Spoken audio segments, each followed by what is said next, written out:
Here we are. We got a situation in gold in the final round for these two German players where they're both at 6 wins. Winner of this set could go playoffs. Loser of this set could fall into the relegation zone. I think it's kind of unlikely, but they both had a rise at similar times. StonePlease, I think, has had more tournament experience than Terz, though. He's playing as the Persians. And then we got Terz playing as the Koreans. And with me, I have Ozone, who's a Silver League player. We'll be playing in the Silver playoffs next week. And you will potentially be gold, depending on how it goes. Fingers crossed. Yeah, I'll have to take my boy Blue down, but I have to do it now. So I didn't want to, but I have to. Yeah, you have to. At least if Blue loses or if you lose there, at least you're happy for the other guy. You'll still be disappointed, but losing to someone that you've trained with isn't necessarily the worst. Especially against someone that is so nice as Blue. You know as well. You've seen it. Like the guy is amazing. It's incredible person. So if he makes it to goal, I'm super happy for him. Actually. So initially, I saw the straggler trees being chopped by StonePlease, and because of the barracks meta we have, I assumed that's what we were going to see. But he actually is bringing 2 villagers out to the side to go for a fast mill. And still getting the lumber camp as well. So you talked about it, like StonePlease's prep. He's got these tiny little builds. Tiny advantages can go a long way in AoE. And with the Persians starting with the extra res, you chop the straggler trees and you can go insta mill and also insta lumber camp there. So that's a nice little move so far. He's pushing in the deer, and Terz didn't get anything when he came forward to steal sheep. Yeah, it was actually quite surprising to me that Terz missed absolutely all the ships, because there were like 5 ships moving around StoneTC at that moment, but Terz somehow managed to miss all of them. Unlucky, right? Do you think that Terz feels he's the underdog? They have very similar career trajectories. I think both of them feel like they have similar chances here. I feel like both, if you ask the players, they will feel like they feel this is a 50-50 match. Okay. I would say, and there's also something interesting about this matchup, is that they probably know who the other practice partners are. So for example, I think people know that the Terz practice partner is running. So maybe if you want to take a look and guess how Terz is going to approach the series, you also can go and take a look at how running is approaching his games. Yep. And for Stone, maybe people are starting to realize that he's practicing a lot with Dragonstar. Yep. So I wonder if Terz also did the homework, you know? You know what's funny? So I can see it in the draft, right? StonePlease picked the Aztecs to go for the Drush probably on Valley, which Dragonstar has done. I remember a game that Running played on Rocky Forest last season. I think it was against Kasva. I forget who, but he plays Khmer against the Instadrush to go super fast feudal age into archers. And I know Terz has Khmer on his draft right now. So you're absolutely right. There's definitely a bit of that. And it just makes the series so much more interesting, right? In terms of the strategy, just all the depth to it. Yep, for sure. And you can see like with all the bans, right? Like he banned all of the new civilizations that can go for the pre-lumber with Champy, which is notoriously more dangerous than the militias. Yep. So I think Terz clearly knows that that's something that Stone might feel really comfortable with. Something that Terz got here, which is very nice and he could make use of, is the bigger back wood line there. That's basically 2 wood lines that connected to each other. So if he ever wants a second lumber camp, that's a big area of wood which can be fairly efficient. His stone's in the back too. The gold is forward, but he's even extending his walls a little bit more just to secure that. So very defensive. Koreans don't have any early game bonuses. The Persians do. And like we were saying, StonePlease it is expected that he's going to play aggressive. And so with the militia on the way, the walls being up already for Terz puts him in a pretty nice position here. Yeah, I mean, Koreans is all about nowadays. Is all about not taking damage early, surviving, and not falling too far behind, and then letting the wood savings carry you. the units also. So having cheaper skirmishers, cheaper fire lancers, the towers, and all of the things they have in the mid to late game are amazing. Yeah, I think right now StonePlease is probably looking for where he can do damage. He's hoping that the opponent's open.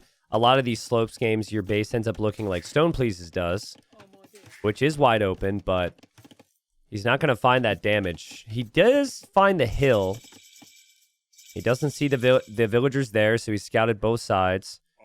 And Terz actually sees the militia, but at least with man-at-arms on the hill, and I think you can sit on the hill to attack that house, you can at least take it down a bit faster. There's one thing that worries me about Stone's start is the fact that if you look at his chicken, so he was maybe like hesitant about walling in his villagers. Yeah. And he dropped like 5 palisades in front, but then he abandoned the idea. Yep. So maybe the nerves or... Oh, yeah. 100%, dude. 100%. No, Stone, it's definitely the nerves. That's what I love about this. I think we'll see the nerves from both. And I think StonePlease has more... that high APM, I think, is just like higher anxiety play. Not always, but he just clicks so much, right? Like, it's insane. Like, I'm looking at the APM right now. Yeah. Just insane how fast he clicks.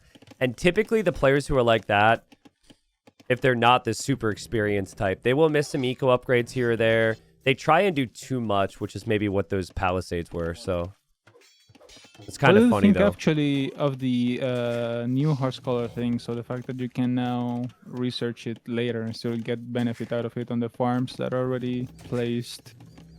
I'm not a big fan of it because I like the strategic aspect of what it was before, right? It's like there's clear pros and cons to do you go horse collar or do you not? It kind of brings players, it brings all builds a little bit closer together, in my opinion, at least in theory, but every time I say this, viewers are telling me that with the math, it's actually still like not that big a deal and stuff. So I don't know about you. Yeah, so the food that gives you it depends on the amount of food you have on the farm remaining, right? Yeah, So it's not like, for example, if I get it like on the last 5 food remaining on the farm, I will get plus 75. Yeah, it's correct. Okay, yeah. It's somewhat of a change. I think I like it because on some maps now you get to play a little bit more aggressive, like with sieves that you usually try to get it right away. You have now an argument, for example, with Sicilians you want it, but now you get to maybe sometimes delay it a little bit, still get most of the benefit and not be such a slow sieve, like so dependent on getting it right away. I think we'll have to why see. Also you, yeah. I think what would be a downside for me is that, like, I think if there is greater incentive for everyone to always do the same build order, I think that's bad for the game. And I think that skipping horse collar has already become quite common, right? Yeah, and it'll be even. So now it's like the risk of playing into the greater eco and the double lumber camp and the horse collar is like, is now even more reason to not do that. But yeah, it's not, that's the worst thing ever. It's not the biggest deal, but yeah, I think we'll see. I think the way they did it is the way that I would want it to be done, which is have it like, be based on the percentage of the farm remaining. So yeah, definitely, yeah. Anyways, we've got a attack there from Terz.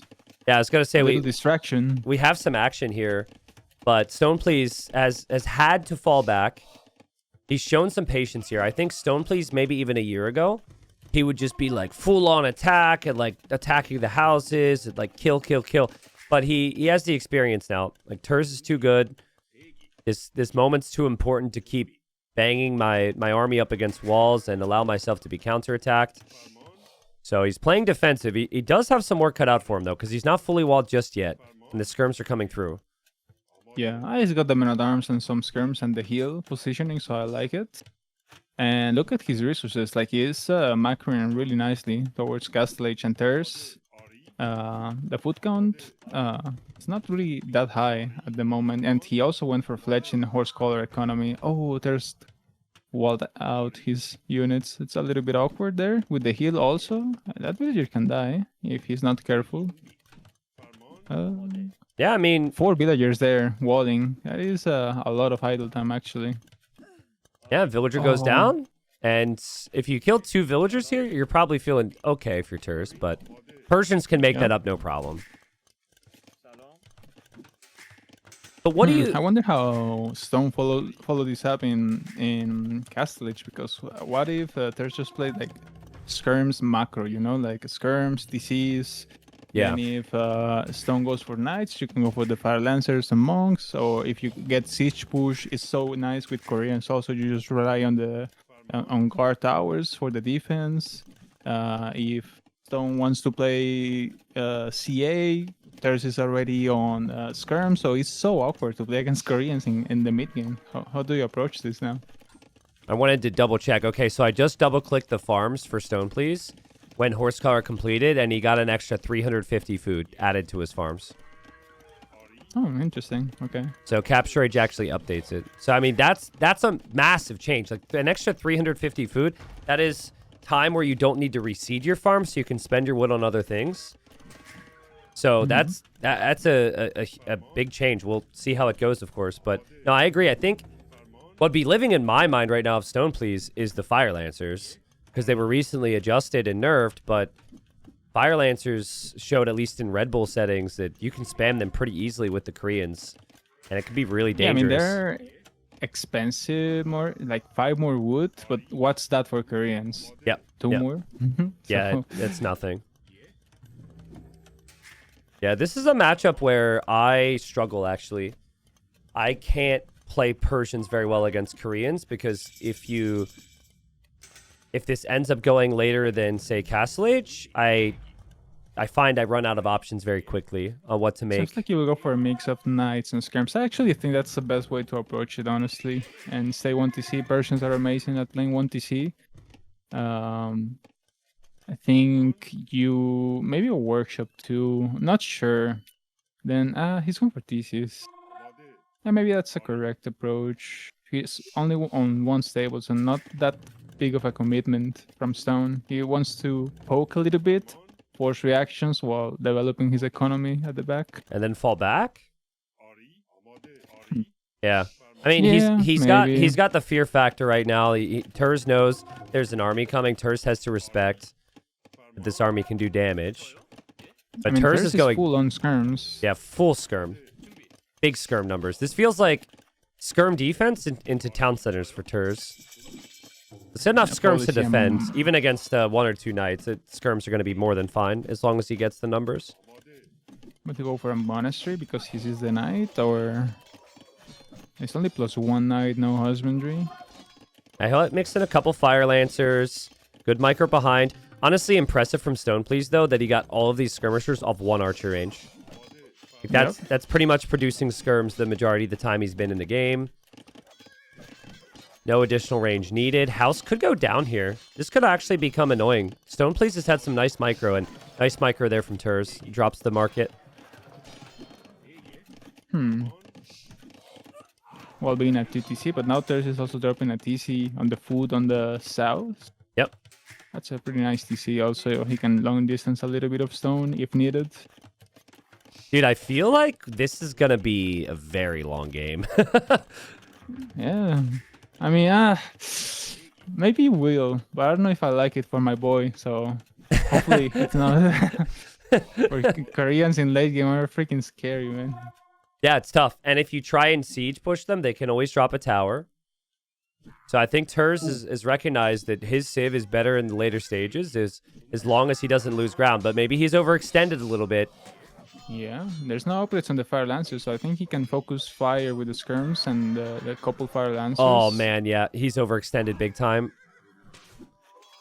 I think I still wouldn't mind the Siege Workshop in the middle from StonePlease with this map control, but good macro behind this with the 2 TCs.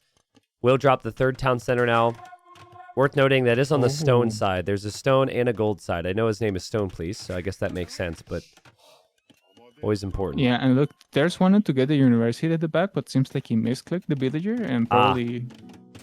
And now the foundation is there, but I wonder the university for what reason?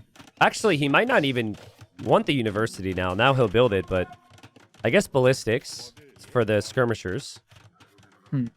I don't hate it, but now he really needs to be on point right now. Because now there's Oh, the the siege. manual is coming, and he's not on stone. That can be worrying. Apparently not, though. This is a very low ping game for them, right? So he just runs right at the mangonel. Good micro so far. Very solid micro there. Yeah. Yep.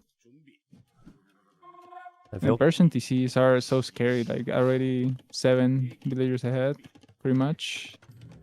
You know what's the bigger deal with the whole farm conversation is getting heavy plow late. Like horse collar is one thing, but heavy plow I feel makes such a big difference in what wood you have remaining in the mid stages of the game as Terz continues to just struggle. He doesn't have the numbers and he doesn't have the micro stone, please. Oh my god. Yeah, this could be a really, really important fight for the game. This could snowball really hard. Yeah, because he's not on stone. His stones are exposed on the front. At least one of them is. He's dropping another archer range in the back. It feels like Terz is struggling under the pressure right now. And he's not giving himself enough time to mass the fire lancers. And seems like he's not really committed to them. Still no upgrades. Maybe he cannot afford them, but if there's no fire lancer, if like there's no answer for the knights, then StonePlease can use the knights to just run in and snipe the defensive siege, because now Terz is going for defensive rocket cards, but if there's not the units to defend the rocket cards from the knights, I feel like eventually Stone will be able to afford +2 knights and then also bloodlines and just, like I said, run in, snipe, and snowball. StonePlease has had the perfect game. Like, this has been an elite level. I know the idle TC will look high for people, but that makes sense when you're making skirms and knights and have Persian TCs. Look back at his farming eco right now. He's got so many around every town center. Look at the northern TC as well. Crazy amount of farms for every villager. Like, if this game continues as is, even with the vill count even, I think that he's going to have like 1k, 2k more resources collected and definitely have the better imp time. But then again, the Korean units are cheap and the Koreans can stabilize and the production's still there for Terz. And Terz will take the mangonel, save his rocket cart. That's not bad. Not bad at all. The village difference is not that crazy too. Yep. And he already had wheelbarrow and Stone is just getting it. So Yeah, true. I think now that the economies are in better state as well, now you can start to really ramp up the production on either side. I like the additional barracks from Terz. What he's really been missing is any armor upgrades on the Fire Lancers. I think if the Fire Lancers have +2 armor with the skirms, there's nothing the Persians can do in Castle H. Yeah, because it's crazy to me that there's now one unit that doesn't really require like an upgrade, like Pikeman or like Longsword, that actually deals with 2 units in the Castle Age. But that's the day and age that's we what it live is. in. Yep, that's what it is. Go ahead, speak your mind to the devs right now, Ozone. Go ahead. They're gonna have their focus on upgrades and yeah. It's no longer a strategy game. Is that what you're implying? That there's no downside anymore?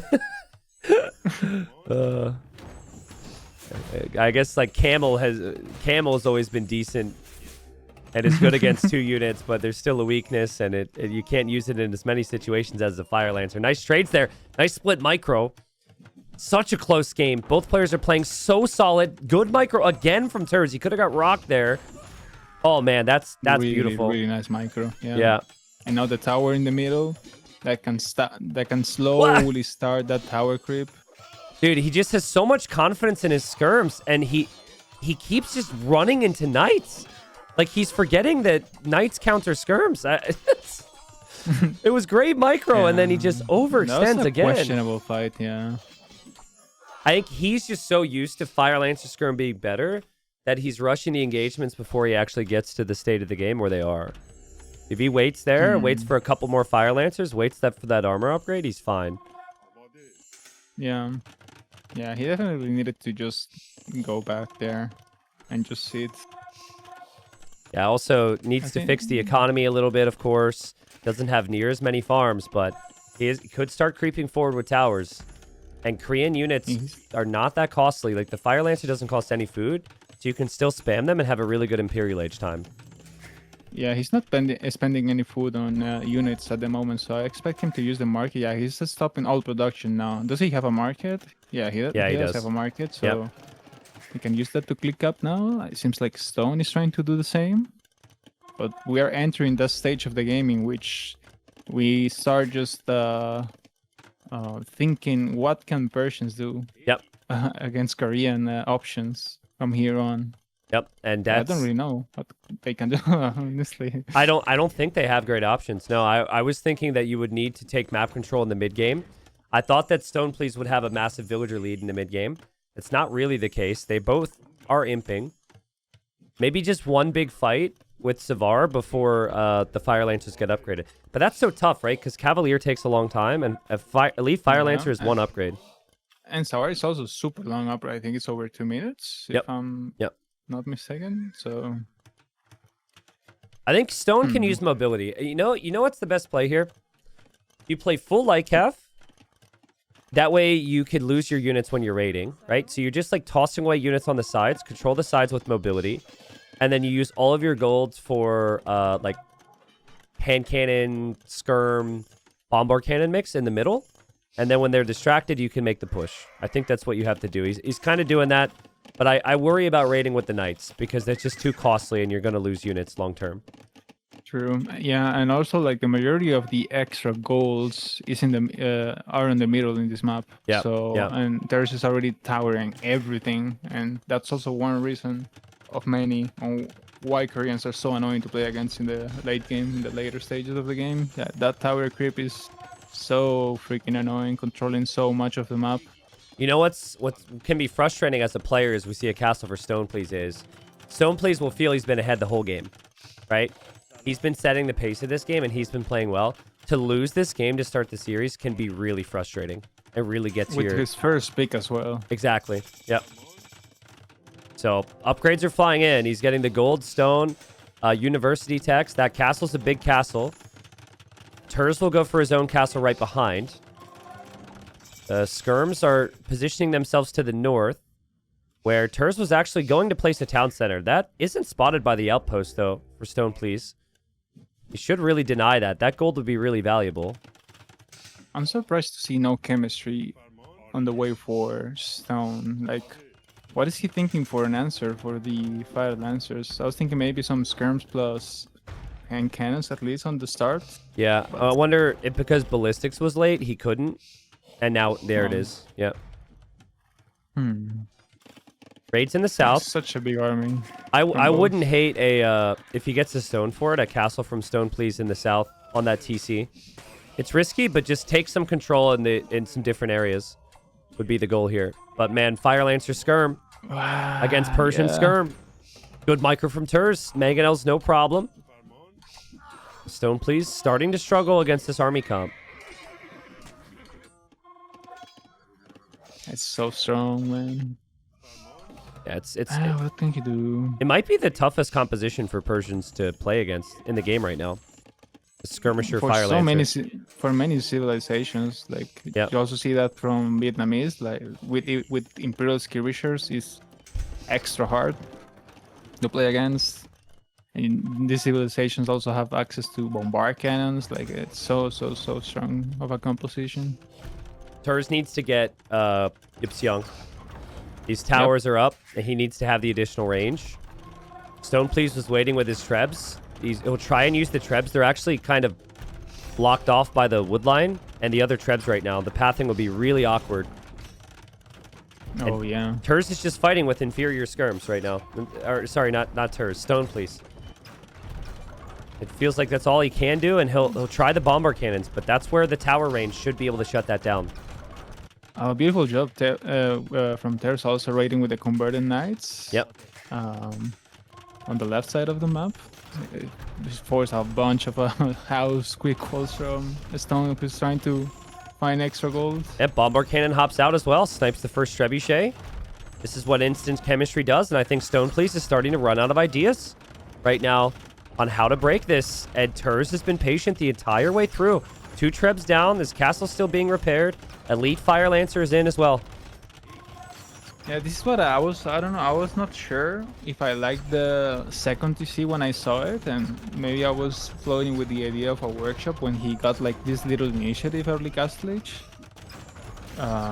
Because he played the matchup. It's not like he played bad, but he played the matchup thinking like he could macro it and not like commit to aggression. Yeah. I think he definitely needed to ramp up the aggression with that initiative he had early Castle Age. Yeah, the military units are just not good enough here for the Persians to be able to justify that level of boom. And he's finding out the hard way. StonePlease cannot deal with this. The Fire Lancers can just kill everything here. And hand cannon's a nice thought, but Terz already has the skirms to whittle down the hand cannons. The hand cannons are... They don't even fire fast enough. I feel like the Fire Lancers are still cheap enough you can send in and snowball the fights. Yeah. And, yeah, this is over, man. Yeah, and at this point with Koreans, you don't even care. Like, you just send them, couple will die, you just make more, they are so cheap. Your skirmishers also cheaper, like good siege, access to siege engineers, towers with extra range. It's Imperial Age for Koreans is bonkers. It's absolutely crazy. Yep. And that's, I think, why Terz took some questionable fights, because that's how he knows he can fight with this Civ. Just toss away units, Fire Lancer skirm, it doesn't matter. Even if you're 4-1, down like 1-4 in the KD, you can recover the numbers. Down 30 villagers, down 4k res collected, you'll recover it. I think this is where StonePlease starts to really stress out and panic, because game one's important for momentum when it's your first Civ pick. But yeah, he's run out of options here, dude. Castle will go down. Siege Workshop is also on 100 HP. And that has 2 bomber cannons in queue, so that'll probably go down too. This is impossible. Yeah, really well played so far from Terz, honestly. Yeah. Raiding the left side with Fire Lancers, raiding the north with some Fire Lancers. He really... The smart thing for me was the imp time. I'm not sure if I go imp there with that Vil count. And then also the towers and the way he stacked them. He knew what type of game it was going to turn into, and he played towards it perfectly. Yeah, agreed. I also like that Stone is not just straight up resigning. He's waiting, playing a little bit more, maybe getting the tilt out of his body. Yep. And hopefully the tilt is gone, because he needs to turn it around. Nice start for Terz. That's kind of the dream start, when you beat your opponent's first pick with your, well, I think it was still a high priority pick, but doesn't matter. Terz gets the job done, and StonePlease maybe learning that despite all that speed, he doesn't have enough to break Terz, because Terz is a pretty good defensive player. Yeah, I don't know. I think the questionable thing was the approach in Castle Age because of the matchup. Yeah. You think just I will play have one to- TC? In Yeah, also like especially with Persians, right? It's such a good Civ to stay 1TC for a little bit longer at least. Yeah. It doesn't mean that he has to be a lean, like Hong type of economy. Just it's not a matchup in which you can justify playing like soft pressure, trying to force an overreaction, and because it's so easy for Koreans just to spam units, so they will match you. So it's really hard to force like an overreaction out of them. All right, so StonePlease coming forward, game number 2, just can't help himself, wants to do something crazy. You can attack the elephant. If you see it, you could, in theory, lame it. He will see that potential. He walls the gate. Terz wants to bring in the elephant, and Terz, nice job. Yeah, so the elephant's always there. And Terz just attacking the walls. Terz brings in the elephant with the Bohemians right away. And StonePlease almost ran in. Interesting. I think I can say this. I mean, I practiced a couple games with Stone, and I'm disappointed not to see Terz going for a Build War.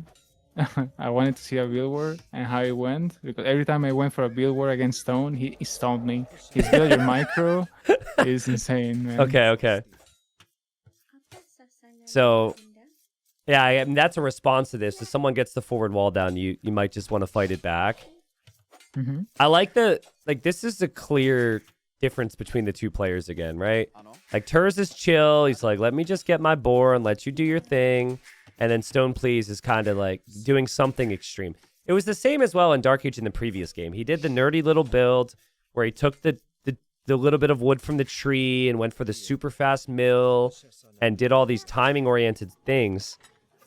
But Terz is he just walled and relaxed. So Yeah.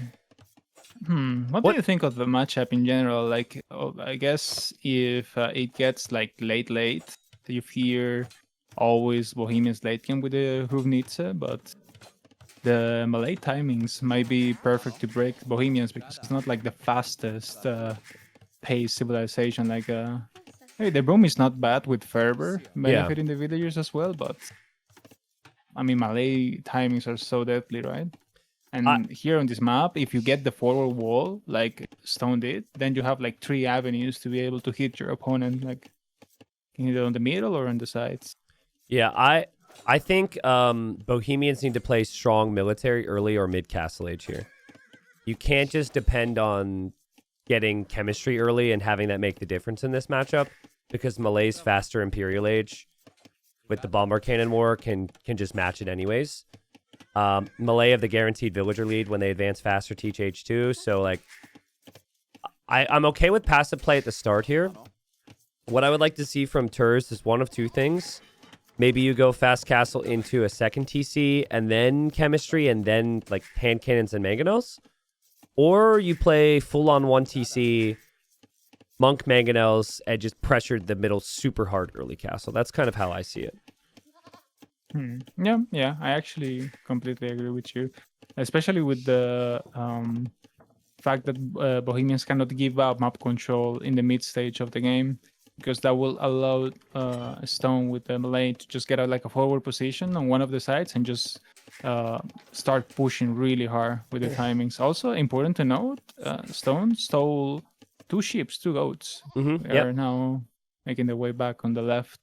Yeah, he's but he doing didn't that. push any of his zebras in exchange for that, so he will be a little bit late on the hunt. So I wonder if it's worth it. What do you think? Well, I think what he just did is his training with Phosphor catching up with him. He just brought a villager out of his base, walked all the way out there to get 2 goats when his scout was on the way back. That bothers me. Yeah. Like, just let your villagers work, right? Like, put that villager on a farm or on your...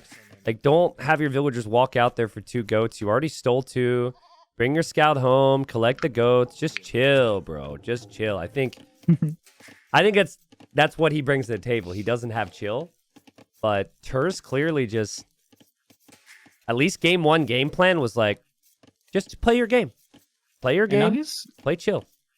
And now he's going for the houses on the outside at the back of his base. Do you think that's planned or just an adaptation to the fact that he brought the villager for the sheeps? Yeah, I think he brought his villa out there and now he feels like he has to justify it. And now he's just building all those houses. So many houses. Oh boy.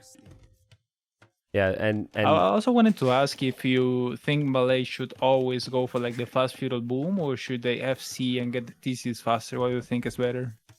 I would go... Well, actually, there's like 4 people from the USA that might play me in USA Cup on this map. So I think I would go Fast Castle Elephants. That's such a disadvantage. I spend my entire day just sharing all my ideas and strategies. But I don't know. It depends. It depends. Nice answer. No, but now realistically, though, I think Malay going 2 TC boom and feudal is what you do if you want to play the imp timings. But if you're going to boom, then you should go for the TCs. So it really just comes down to, do you want to win the game with fast imp or not? And I think more often than not, the fast imp is... I don't know. It's not always the play. I feel like expanding on this map is kind of the play. So... Yeah, I agree. I think the 1 TC plays... I mean, you need to be really efficient with all the timings, really efficient with your army.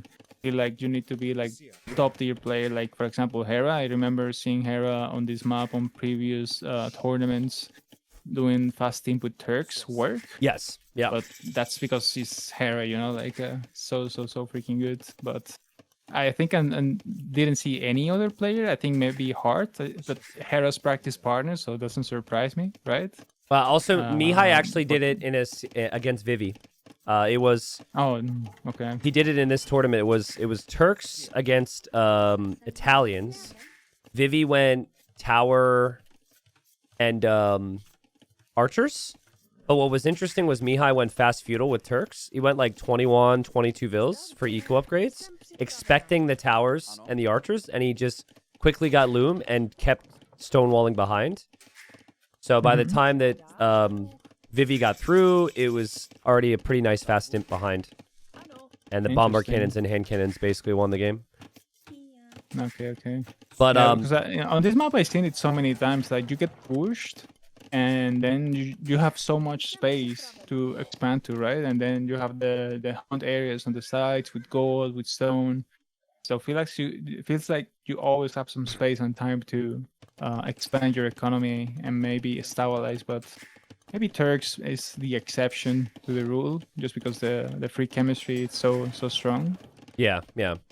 Well, it's funny though, because when I first came up with this map, the first version was the opening through the middle, and it didn't have the unbuildable terrain. So then, like, every single game was like a race to a castle, because if you castled in the middle there, it's game over. Or like, even just siege push. So then I got tired of getting beat by that strategy. So I was like, okay, this map is too one-sided. So then we add the unbuildable terrain. And so then we have like a dozen or two games. And then I found that like I would have the better economy and I'd have all this like established food eco, and then I would just get pushed, and then you lose your food eco, and then you're dead. So then I was like, okay, I need food on the outside. So basically I just kept playing against players that were smashing me. And I kept being like, okay, can we have a world where this food bails you out from that push? So now in theory, you could run away from your food eco, 200 wood investment on each side, and you do have a lot of food, which can save you. So that's kind of how we got there. So it's really fun to see. It's definitely one of the best balanced maps in AoE right now for closed, because there's no clear way to play it. And like you said, you could play the aggressive style if you're perfect. If you're not perfect, maybe you go for the more defensive approach. Yeah, I would like to prize that from you, because that's probably the perfect way to come up with a map and balance it. And I think you nailed that with your maps. And I remember like when was it for Hidden Cup when you brought a bunch of players to play test your maps? Remember the map that I forgot the name of the map, that the one with the Hidden Forts. I think we tested. Yep. Yeah, Hidden chop Forts. the wood to get to the hunt in the middle, and all the testing for all the maps. Like that's also how you came up with the evacuation. I remember. Yep. There was a bunch of testing to evacuation. Evacuation, for example, an amazing map. Imagine we had evacuation in the ranked rotation. It would be so fun, man. Dude, I saw a 1,000 elo game on evacuation from our community tournament, and that for the average player is insane. Yeah. Like, you think obviously at a high level things get figured out, but still chaos can happen. For just the average player in this game, and even 1,000 elo is probably slightly above average. It's wild. So, Yep. Yeah, no, I appreciate the compliment. It's important, I feel, to have options in AoE, which is why I'm sometimes critical on balance, right? Like, I don't like it when it's always the right play to do something, and I think that removes some of the strategy aspect from the game. But what do you think about this? So StonePlease goes TC on the outside, also in a weird position. He goes in the berries and the golds, and now he's added siege, but he isn't actually showing the siege yet. He's waiting for the second mangonel. Like this, and I think there's no problem me confessing this. I actually crafted this with him with stone on practice. So wait for 2 or 3 mangonels. Yep. 2 TC. Wait for 2 or 3 mangonels and get a snowball going. It's actually really strong, especially when you get the forward walls like this. Yeah, because Terz, if it was 1 mangonel, he'd have an extra 10 seconds to adapt or think about it. Also, I feel like the longer you wait to attack, the more they're committed to the boom. Terz just placed a couple more farms. So he's invested more into the eco. And now suddenly StonePlease is in. He can delete his own walls, and he can be attacking both TCs. Yep. Wow. And it's not like he's all in, right? The village defense is only 5. He's also adding the third town center behind it. So now it's all about the damage control from Terz and how good his macro is. Is he going to be able to keep producing villagers and not lose villagers to the mangonels? We'll see. Terz has the scout there, which could play a role. But no, I like it because, in theory, if the attack starts to fall flat a little bit, you've already delayed your opponent's economy expansion. So, stone walls have to be added. Villagers are idled. They go for siege now. What would be sick here is a couple outposts for Stone, please. Yeah, I wonder how committed he will be. There's only one monk there. And there's one scout in the defense from Terz. That can be a big difference maker here in the defense. So he actually mined a little bit of stone just to place the outpost so he can search for mangonels. That's really sick. That is so sick. And he's killing a bunch. He's killed 2 villagers already. And now I can see the mangonel from range. That's so good, dude. Let's see how the mangonel micro is. Oh. Gabby's in my chat right now. Gabby says, next time for TTL, please make it a play all 4. Play all 3 is too fast. Yeah, Gabby, that's because of your play style. Play all 3 is too fast. You're killing people too fast. Oof. Mangonel almost went down. I think you have to take down the outpost if you're Terz, right? Even if Terz eventually gets rid of all of this, like look at all the inefficiencies he's forcing, right? Yeah. Like villagers going in and out of the town centers. Some farms are inactive in the front. The wood efficiency is not the best. Like there's some villagers idling in the woodline from Terz. A lot of micro enforced as well. I mean, that's at least for both the players, and Terz is doing a really good job with the mangonel micro here. I do think that mangonel micro is one of the weakest points of StonePlease's game. It's not something I've seen him have a ton of success with compared to some other players. And Terz being pushed on arena before, liking his closed maps. Oh god, he just killed his own scout. But you know, apart from that, he's done a really nice job. He's literally killed everything, even his own units so far. Yep. All right. His own units are safe. And now, if he cleans this up, the fact that Stone had the middle locked down with the palisades is no longer a factor. So now Terz, if he gets timing, if it's somehow faster than Imperial Age, he can be the one pushing right away. It's probably too late, but would have been so good here is if he had snagged chemistry, dropped 2 ranges, and went hand cannon mangonels through the middle. That would have been crazy, yeah. But when you're pressured like that, you choose villager production or chemistry, essentially, so. Very relatable mangonel push here from StonePlease. In theory, that's the best thing to do, but then you just lose your mangonels and you're like, well, why did I make them? I mean, the villager difference is not that big, but at this stage, you will want to have a villager lead with Malay, not be the one behind. And also, he's behind the deco upgrades. Terz already had Boso, Heavy Blow. No wheelbarrow, though. Attack grounds from both, outposts from both for vision. Town watch as well for Terz, so we could see the opening through the middle. I mean, the middle can decide the game. Neither player has stone walls. So, losing grounds here and getting castle dropped is game ending. So, the micro has to be perfect. It's actually worth to idle your TCs a little bit here just so you don't lose out in the fights, at least before you get a castle down, I think. Yeah, and Terz is getting ready for Imperial Age. He stopped production on absolutely everything. No more villagers in queue. He already has the gold, floating a lot of wood, maybe to use the market a little bit if he wants. And yeah, he'll click. There he goes. Big shot. StonePlease gets hit. Terz again. Feasting with the mangonels. Oh my god. Stone. What are we doing? Oh my god. This is my god. Hey, we got one. He got one. Almost gets 2. Yeah, no one goes 5-0 against StonePlease. He turns it around. Let's go. That was actually really nice. Jesus Christ. That was a massacre, man. Like both times I've been casting with you here. Your teammate, your the practice guys I'm rooting partners. for, they get nuked by opponents' mangonels somehow.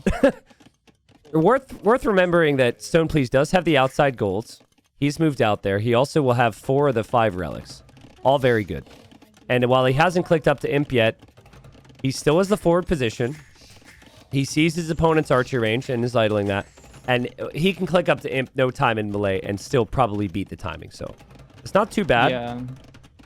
The problem probably is the chemistry advantage, the timing on chemistry. Yep. Oh, he's catching up with the mangonel traits now. I think the total is like 5-3 KD, but also the timing in the kills is probably what really matters. But I like, oh, he's going for a castle here. Oh my God. What? I mean, he Oh just... boy. These fights gave him the opportunity, and this is such StonePlease energy. He's bringing 25 bills, dude. Holy. Just please don't kill your own castle. Okay. All right. I mean, that castle's going up. So good luck to you, I mean, Terz. if he happened to kill his castle, then I will just like hang up the call. Like, goodbye T90, that's enough. I cannot handle this. I've seen people do it. They've attacked their own that house there and killed the castle foundation. All right. Well, Yeah, Terz... it's a great castle. Like, even if Terz eventually gets rid of this pressure, and he will probably because he's faster to Imperials, he will have traps and he will also have instant bombard cannon, so the chemistry timing was perfect. So I expect this castle from Stone to go down, but it's a really strong castle. Like, denying a lot of space, denying a lot of farms. Game And plan... again, the efficiency. Look at the resources collected. Like, Stone catch up. Now he's ahead. Game Almost plan 1,000. completely out the window, though, right? He's queuing up Rams. He's queuing up Karambits. He'll make a Treb. Like, he's got... He has farms that don't have farmers because he brought so much of his eco forward. Like, this is just pure chaos right now. But, You yeah. know what I would love is some sort of aggression on the outside, because with this castle, you know you force Terz into expanding to one of the sides. Yep, agreed. I really like a couple Rams with Karambits inside here. You can actually get in close to one Treb, and it can be really annoying for Terz. But I think it has to happen now, or you're just better off waiting for your own bombard cannons. Yeah, maybe can't you wait for cap run, or do you just have to send it with battering rams? I mean, you probably should wait for Capt Ram, but his eco is not really set up for that, it seems. So, I mean, I like repairing the castle. I'm with you. I like repairing the castle as long as you pressure elsewhere. He should know. He did see the mining camp and does see the mining camp on the left. He gets any army there, and Terz has problems. Terz does not have stone to build more castles. And here come the Rams for the Treb.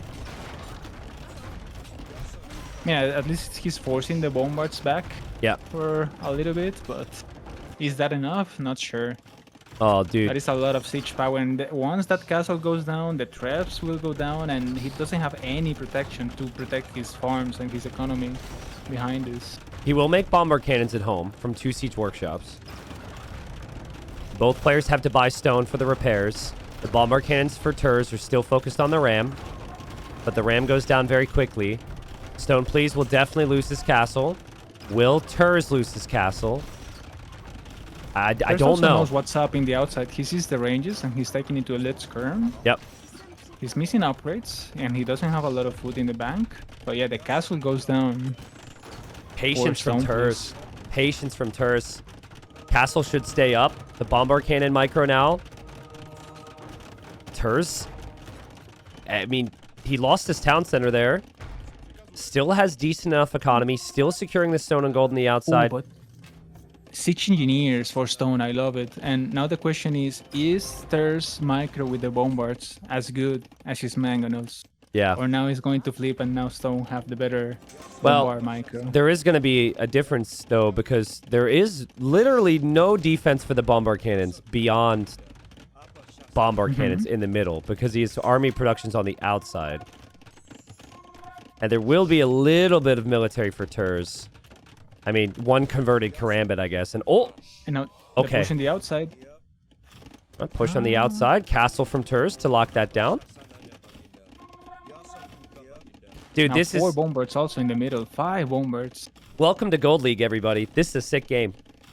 This is sick. You could definitely tell the stakes are high, the nerves are there, but obviously the skill is really high as well. This is And super this fun. is for also 4 relics to 1. I think I'm starting to like Stone's position. Terz is housed. He's struggling for population space, and in a very important moment, he's going to get the castle up, and that's going to give him a little bit more time to get his units out. But I don't know, the fact that also that like siege engineers, man, it's such an important upgrade on the bombard cannons fights here. Yeah, but so is Wagenberg Tactics. So those bombard cannons true. are a bit speedier right now for the Bohemian player, and only he can get that. True. The trebuchets from Terz are positioned nicely here, but I think if StonePlease just takes the castle, the Trebs will all be killed for free. Oh, and I love it. Like, Stone knows that there's barely any protection for the bombards, and now he's going for redemption on his monks. Yep, and the monks are still lurking around for both, so both players could consider that. Yep. It's kind of funny how neither player is attacking the monks, but that'll change once redemption is in. Oh, there's so many bombards, man.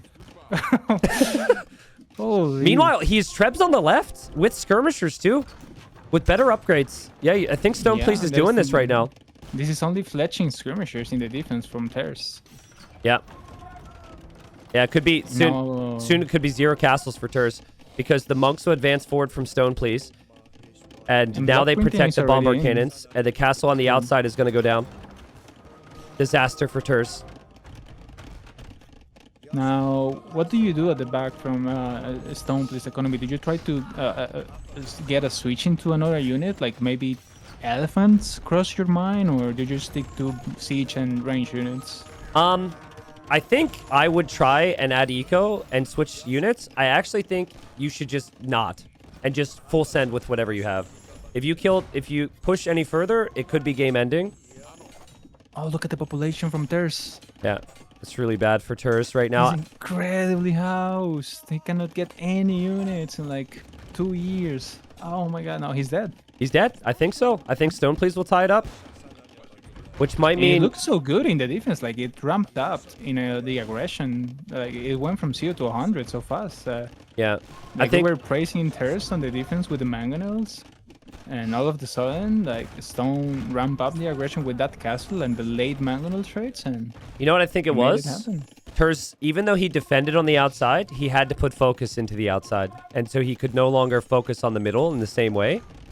And there's never been a point in this game where StonePlease has been reacting to Terz, right? Yeah.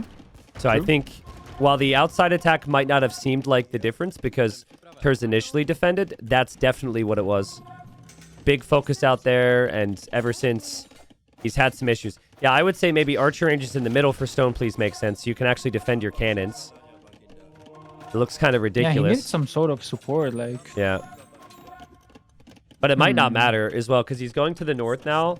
If he starts to make some buildings in the north and stops Terz from taking the resources there, yeah, it'll be over.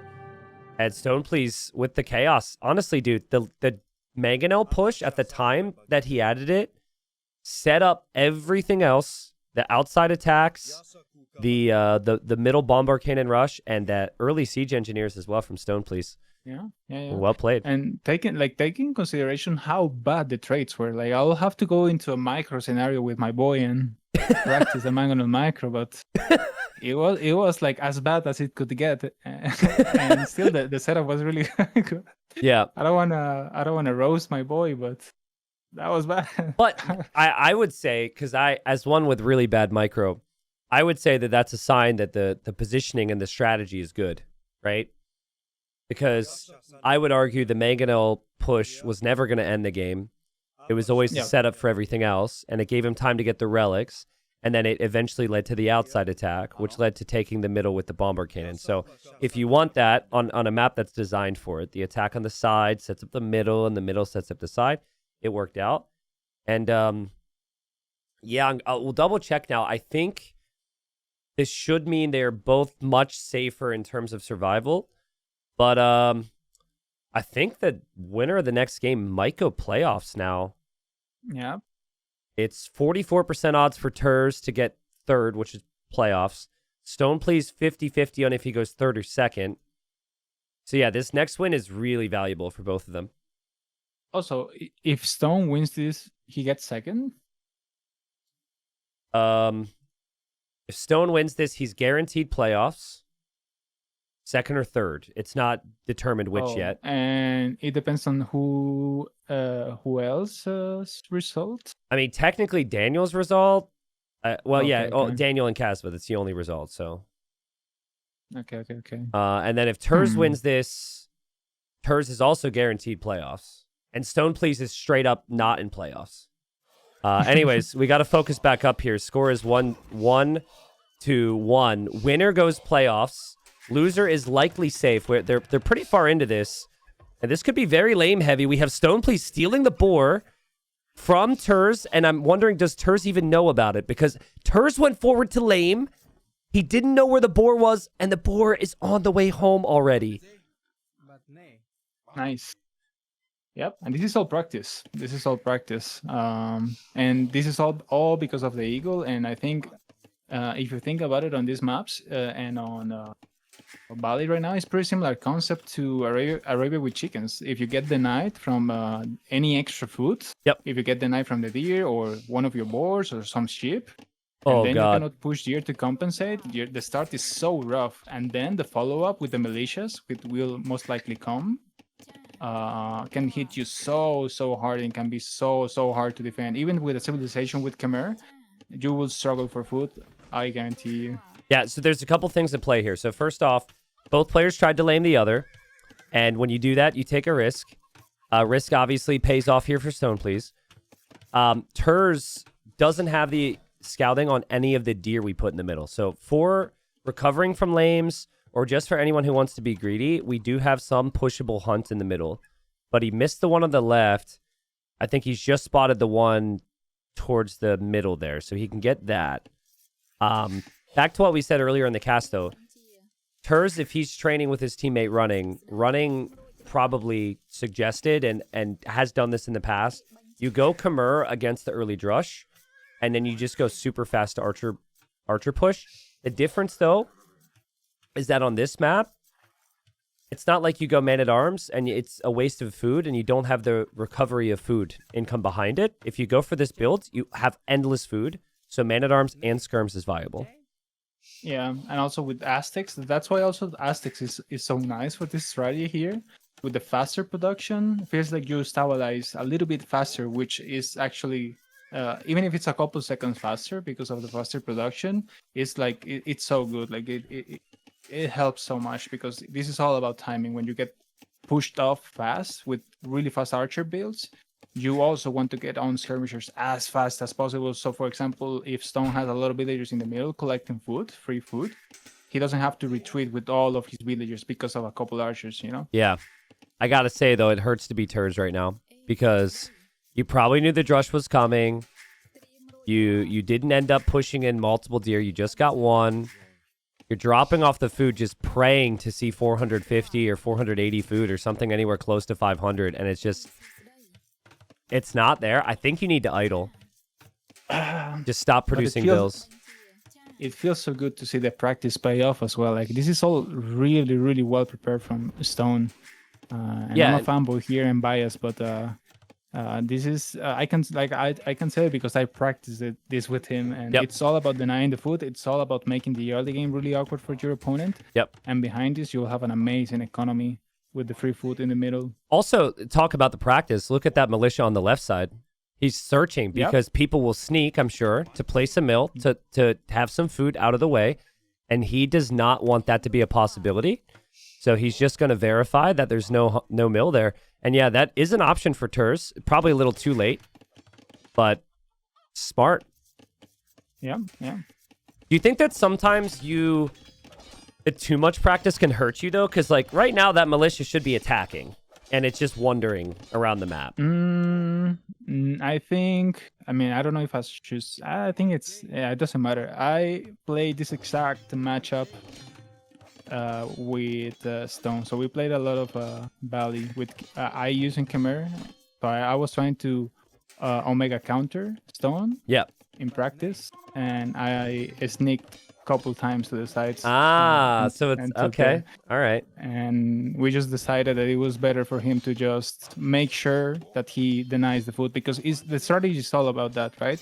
Like if your opponent manages to get to be outside, then if he gets to feudal, he can drop a tower right away with his villagers, and then all of a sudden you cannot deny the food from him. And with Khmer, for example, saving the wood from the barracks, it's so easy to then maybe go like even like double stable scouts or range into stable really fast, and then all of a sudden Khmer is really really good at getting a lot of army early in feudal if you don't deny the resources from them. So I think it's maybe you want the militia to be outside in the houses helping to hit your opponent base, but at the same time I don't think you can take the risk of your opponent being on the outside and taking free food. This is exactly what this is essentially what Viper ran into against Dragonstar. There's just so much pressure, and then the opponent can follow it up with so much more army than a standard build. And guys, what he's done here is so difficult, right? Like this build order, if you try this, it's gonna look horrible. You'll be in feudal age at 13 minutes, not at 11:30, and it's double archer range. So double archer follow-up, and also has 6 militia to upgrade to man-at-arms. And then Terz is just on 1 range, which is your typical play. Will be completely outproduced. And extra fast production from the Aztecs as well, right? So a lot of armies coming Terz way, and he'll be pushed off the berries and probably pushed off the woodland, or at least the efficiency of the woodland will drop significantly here. I really fear for Terz, and I'm feeling really good about Stone's position. Like the free food in the middle is so nice. You can delay the farms, and look at his base. Like there's 0 farms. I love it. I think this is how the map should be played. It's what the map was designed for. But we had Vinchester full wall the map and played 4TC Boom the other day in Platinum League, right? Like Platinum League players will take no risks, but like at least in Platinum League, Dragonstar's shown that you should benefit from having the middle resources. Yeah, but it's cool to see that. What made it good is the fact that it's that many chickens, right? If it was like little packs or 5, 4, it would be kind of useless. But the fact that there are so many, they are so close to each other, makes them efficient. And you just need to make sure you keep control. And I think Aztecs, for example, is the perfect seed for that. Well, it's all about making a lot of army. Okay, so obviously the build is very good. But what do you do here if you're Terz? You're outproduced. Your opponent's on skirm, but you are Khmer, and you are starting to get enough farms going for food income. What are your thoughts? I'm actually not sure.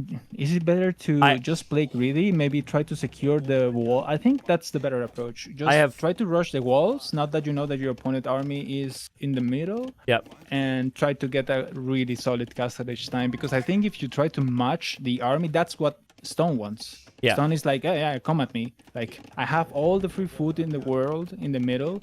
So he's got all the resources to produce as many army as he wants to fight.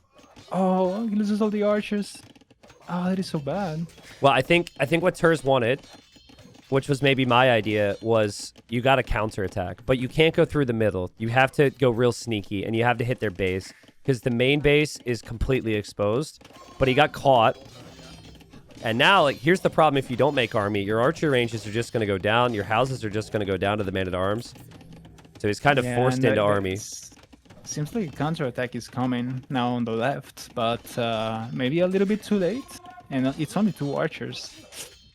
Yeah, I think the other aspect that you could maybe incorporate into this build is an outpost or 2 to the left of where you're taking chickens on each side. So you can catch any of these armies. True.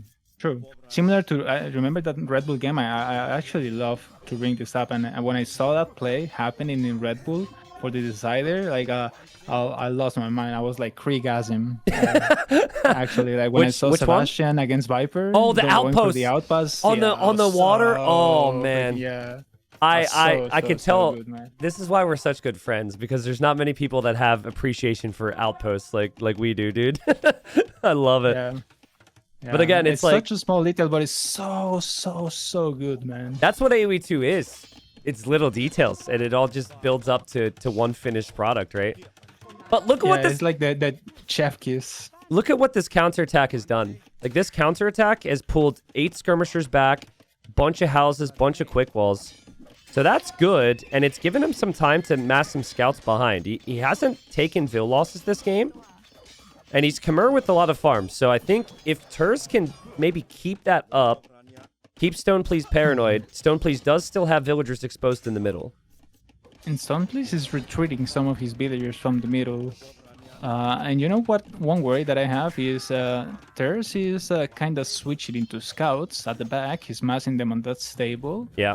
And my boy Stone is pretty hard committed to skirms. It's true that he's got 4 men-at-arms that can help him with initial engagement. But I don't know if that is going to be enough. And when you only have skirms and your opponent all of a sudden shows up with scouts and you don't expect it, it can snowball really hard against you. And Terz still have a 2.5 villager lead over Stone. So I think he's ahead in resources collected as well. Like, I'm surprised actually.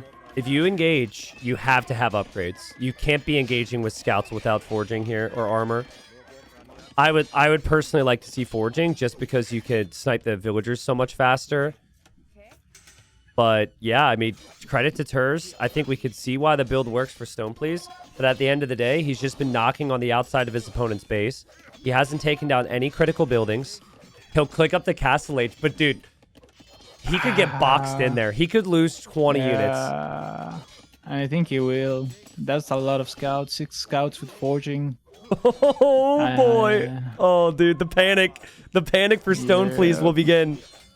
I guess just trade the best of your ability here. I mean, that's the best fight you could take, honestly, with true. With the heal with the men-at-arms. Yep. Now he's going for infantry armor, so maybe some spears and then eagles. Well, if he lost his skirms, that would have been hard. Oh, he's going for a 3rd range. He wants to play crossbow. That's what Dragonstar did. You have the ranged upgrades. You already have Vils on gold. You mix in archers, mix in a couple spears here. I don't hate it, but he needs to take better engagements right now. I think fighting back with the Vils is actually the best play against the scouts. I mean, the scouts are going down, and Terz is Omega committed to the feudal lich play. Now he's going for a scale barding armor as well. Yeah, true. Now there are going to be archers in the mix. I don't know how effective that will be. And the skirmisher numbers, it's actually in favor here. Yeah, the HP is in favor of a Stone. Yeah, until the scouts arrive. Once the scouts arrive, it gets trickier. Having a couple of eagles in the mix will be so helpful, don't you think? Like, he already has armor and reaching Castle Age, and 1-2 eagles cleans all of this. Yeah, that's what I do in these situations. But then I think you then might feel as though you're a bit hard committed to eagles against knights or something. So in the end, StonePlease didn't lose any Vils. Both players have done an amazing job. It's really close. If I'm Terz and I see that Castle Age time and I look at my resources and I see how far I am from Castle Age, I just poop my pants, you know. You were really searching for the words there. Yeah, I didn't want to be too like your stream is kind of PG friendly, you know. Like. All right. I think I know what you're gonna say initially, but no, yeah, you panic a little. I think the bigger issue is it's not like you're fully walled either, right? Like the side of your base is wide open. And so you could drop houses all you want, but that's still wood lines that you're not going to be able to take. He will find Vils with the scouts, so that's nice. That'll be quite a few villager kills. But I think StonePlease doesn't need food anymore. He could just go wood and gold and still produce crossbows. And do you commit to full army here in Stone's position and just stay 1 TC, go full army, full crazy? 100%. Or do you want to macro and go for TCs? Nah, dude, this is for playoffs, man. We have no time for town centers. Town centers are for chumps. You got to go full army here. You start full army, you continue with full army. That's what I would say. But ideally, if you could do both, go for it. Is that a good trade for Terz here at the back? It's maybe as good as it's going to get. That's as good a fight as you can ask for. But I think... He manages to click up. Yeah. Man, if he defensive tower, if he only had house walled this area that's open right here, how different life would be right now. Yeah. It's a bit interesting though, because StonePlease is sending the rest of his army over to the right side, and we'll attack from that angle. And now Terz will need another tower. And Songo is going for the university now at the back of his base.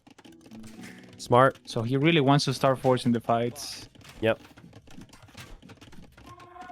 Dude, But, I mean, really solid job from Terz, honestly. Defending from this is not easy. Stabilizing when you don't have access to the middle is not easy. And, the other army in the front. Yeah, it goes through. It goes through. This can be GG. Yeah, I think it is. I think it might be. Because the other army's not exactly trading perfectly. And the villagers on the gold. The villagers in the gold, yeah. And Ballistics is about to kick in. I mean, 40 seconds is still away, but he's on the way at least. It is 2-range skirm production from Terz, and he does have a market, so maybe he could just play full elite skirm here. And you can see he's spamming that skirmisher hotkey, like, give me some skirms. Like, he's got 9 in the queue, like, please, more skirms. And then he classic, you have to cancel them. I have never related so hard. You have to cancel your... Look, he overqueues again because of the panic, and then he has to cancel it to get elite skirm. He realizes, oh shit, I need to wait for them. Yeah, and now you need to micro this, so because Ballistics is clearly in, and the micro from StonePlease is perfect. StonePlease has another army coming in as well. But now he full cancels the 1 archer range just to get a lead skirm, and now he doesn't have the res for lead skirm, and it's painful. But Vill count's even. That might not stay the case. Look at the efficiency. His is dropping. Like, he was ahead in resources, like 700 resources in feudal. Yeah. And now Stone is 100 ahead. And he's getting more villagers on those farms. The other gold is also exposed. Okay, now to go back to what you said before, now I get the stone and I build the second TC. So I like the siege workshop, but like after that, second TC time. Because you've done a lot of damage, and he will come big army against you. So just maybe add the second town center at home. I don't like a town center in the middle on the hunt, because that's like already kind of risky. Yeah. Just build it at home on your gold or something. I kind of like the fact that he stayed in the middle somewhat with some villagers, right? Yeah. Like, because despite everything that happened, he always maintained control over the middle. Even after losing a couple of villagers from Terz scouts, he still stayed there in the middle taking some hunts. Oh, dude, he's really got Terz dancing right now. Terz thinks he found the crossbow group. He's chasing the crossbow group, and there's another sneak army of crossbows from StonePlease lurking around the back. He also perfectly micros away the other crossbows that could shoot away on the wall, and now the siege is there. Terz has really impressed me with his micro today, because I would have got rocked by those skirmishers there. But it's still double mangonel, about to pressure the archery ranges, and still more crossbows lurking. Yeah, this is super rough. Really, really hard to defend all of this. Like, look at that wood line. That is hard to watch, man. Yeah. I do even try to go for here with Terz. Like, look at his resources. Do you try to get some knights and try to snipe the siege? But there's so many expos with ballistics. It's, well, maybe you try to save for your own siege. I think, yeah, your own siege. But he doesn't really have the wood. Yeah. I would buy the wood. Buy the wood. Go for your own siege. Because mangonels can actually... Mangonel skirm can always beat this composition. I think ballistics was a mistake, right? He needed the siege. More important than the ballistics, because you cannot fight the crossbows if there are mangonels anyway. Yep. I agree. Yeah, if I'm playing skirmisher, I'm almost always... At least skirmishers from a defensive position against siege, almost always going for the siege workshop. Still 1 TC from StonePlease, by the way. He did gain a 10 villager lead. But he clearly does not want to boom here. He wants to go full army. Yep. Now the eagle transition. I mean, I love it. Like, you know, you got him in a really, really tricky position. And honestly, there's no reason for you to chill from here as long as you have a clean 1 TC economy behind this. Like, I like this from Terz, though. So this is where if you had the defensive mangonel, you hop out, right? You hit this. You hit in the middle. Yeah. There's a reaction from the opponent. They got to save a bunch of vills, and then you go bam, mangonel. But it just didn't have the timing. The mangonel was on the way now. It took a long time. And losing the 2 archer ranges is actually kind of painful as well. You'll need those. I cannot help me. But just watching that wood line from Terz in the left, it's so painful, man. Still not as painful for me as that Duduzu lumber camp in Dark Age. Honestly, I mean, this just happens, but the other one should never happen. Oh, he drops a second lumber camp on those stragglers. What? Okay. What? Why? Oh, he's tunnel visioned. That is the nerves, or maybe the despair. Yeah. Like he's just full despair mode. Yeah. These moments. I mean, look at the patience from Stone, please. Micro's been insane.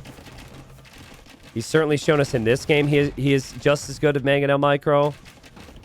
And it's only a 10 villager lead, but that's acceptable because he's doing so much continuous damage and pressure to Terz, who again has done an incredible job not to die.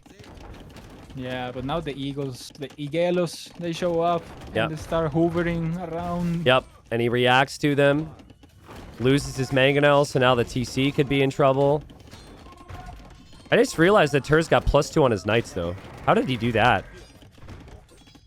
That's crazy.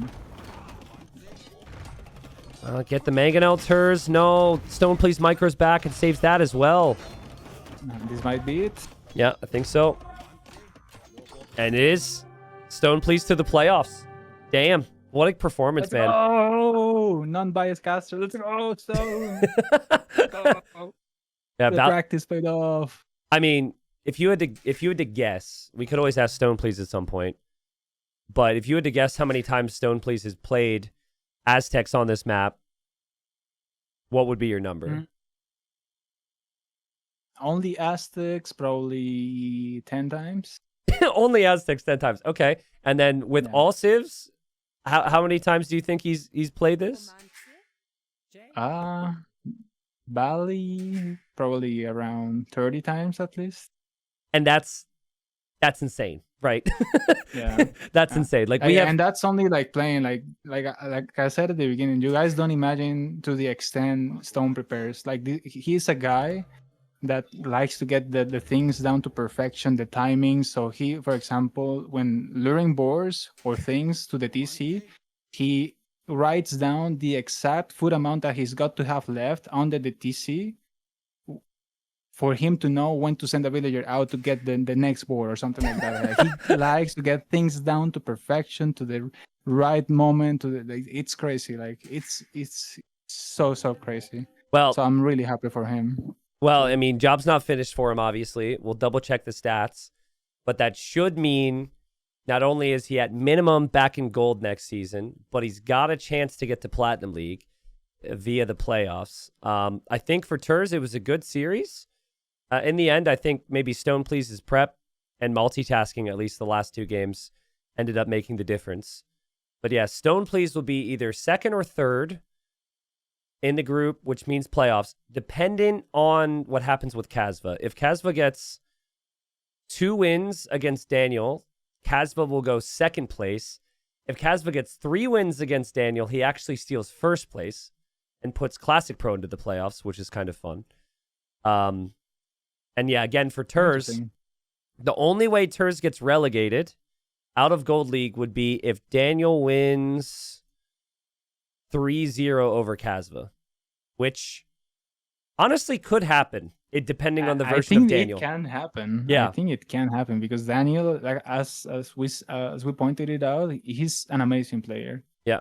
Like he can be really, like, if he's prepared or if he's having a good day, he can beat literally anyone, like even someone like Hera or something like that. Yep. At least in the ladder. Not sure if in tournaments Hera is beatable, but you know what I mean. Like he's really solid. So and also should be a fun series actually. Like the fact that the final series in this group could go 3-0 on either side, realistically, is crazy. Yep.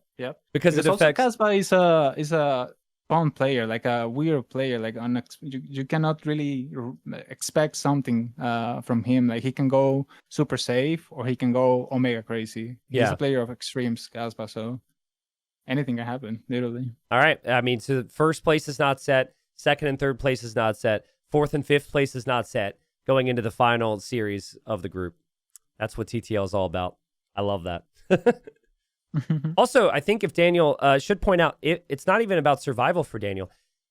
Daniel either goes playoffs or relegation. No in between.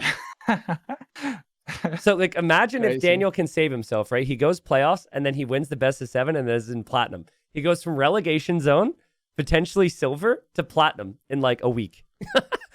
I mean, I don't know how to say, like, I kinda want Daniel to be relegated because I like preparation to be rewarded. Yeah. But it'll be so clutch from him to actually pull it off and 3-0 Casma in the final round and make it to playoffs, you know? No, A testament of his strength as a player. But yeah. at the same time, as I say, I want preparation to be rewarded. So that's, for example, why I'm so happy to see StonePlease do well here. I mean, I don't really know the specifics for everybody, but if I were to guess, the bottom 2 players in terms of prep, Daniel's definitely one of them. Duderzu, I have no clue. I know he prepped like crazy to get into golds. I think he prepared a lot for this. Yeah. Okay.